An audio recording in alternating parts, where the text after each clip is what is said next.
नमस्ते भारत। आप सभी लोगों को क्विक अपडेट में देना चाहती हूँ सचिन वाजे नामक प्राणी के बारे में। इतना खतरनाक दिमाग वाला व्यक्ति खाकी वर्दी पहन करके एक क्रिमिनल मुंबई के अंदर खुलेआम घूम रहा था, धड़ल्ले से घूम रहा था। खाकी वर्दी पहन करके फेक आईडी कार्ड लेकर के लोगों को डराना, धमकाना, एक्सटॉर्शन, मारना, हत्याएं करना, आतंकी हमले करना, ये सारी चीजें वो खाकी वर्दी पहन करके अपना रसूख रखता था मुंबई के अंदर। मुंबई पुलिस का नंबर 2 हुआ करता था अभी कुछ समय पहले तक, एपीआई सीआईयू का। और जिस प्रकार से उसकी परतें खुल रही है ना, ये देख करके और ये सुन करके बहुत आश्चर्य होता है कि कैसे इस व्यक्ति की रातों रात बहाली की गई और क्यों इसकी बहाली की गई।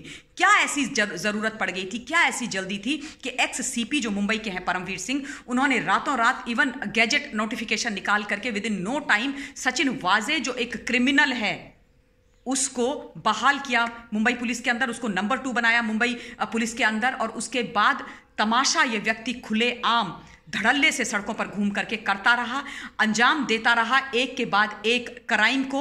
और वहां के चीफ मिनिस्टर, वहां के होम मिनिस्टर और सीपी चुपचाप देखते रहे। इनफैक्ट उन सब का उसके कंधे पर हाथ था, तभी तो ये सारी चीजें कर रहा था। अभी शाम को 5 बजे के करीब सचिन वाजे को लेकर के एनआईए मीठी रिवर के पास गई और मीठी रिवर के अंदर से जो चीजें निकली हैं वो सुन करके आपको भी बहुत आश्चर्य होगा। मीठी रिवर से रिकवर किया गया एक टूटा हुआ लैपटॉप, पूरी तरीके से डिस्ट्रॉयड लैपटॉप, एक सीपीयूज, उसके अलावा प्रिंटर्स एंड सीसीटीवी के डीवीआरस।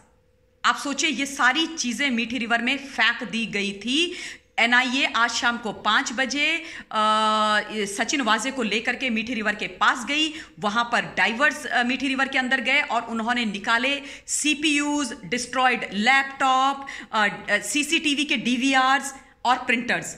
अब आप सोचिए कि कितनी सारी चीजें प्लान हो रही थी वहां पे, कितनी इलीगल और गलत चीजें प्लान हो रही थी और किस प्रकार से प्लान हो रही थी और क्यों ये तमाम चीजें डिस्ट्रॉय करके फेंकी गई।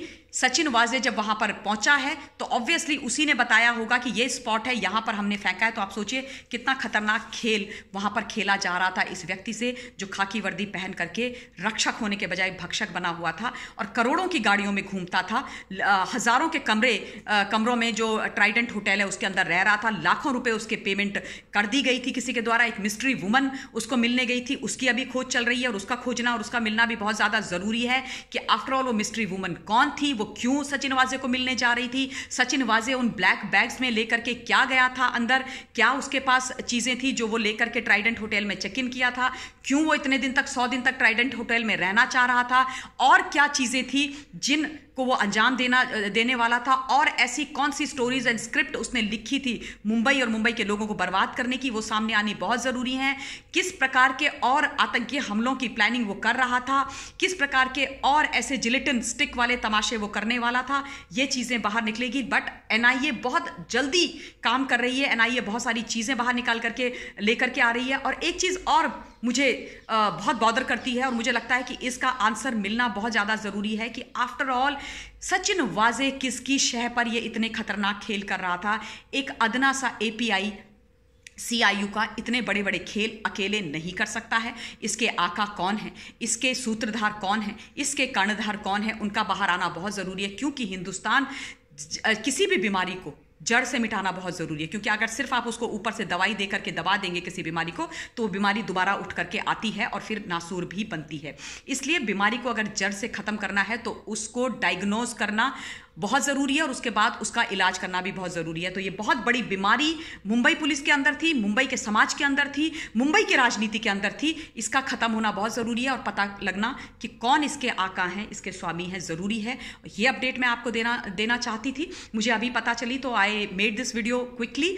Now again I would request you all to kindly give me your point of view through comment box में अपने पॉइंट ऑफ व्यू मुझे दीजिएगा एंड अपना ध्यान रखिएगा। Thank you very much. जय हिंद। आप सभी लोगों को छोटी होली की बहुत बहुत शुभकामनाएं। धन्यवाद।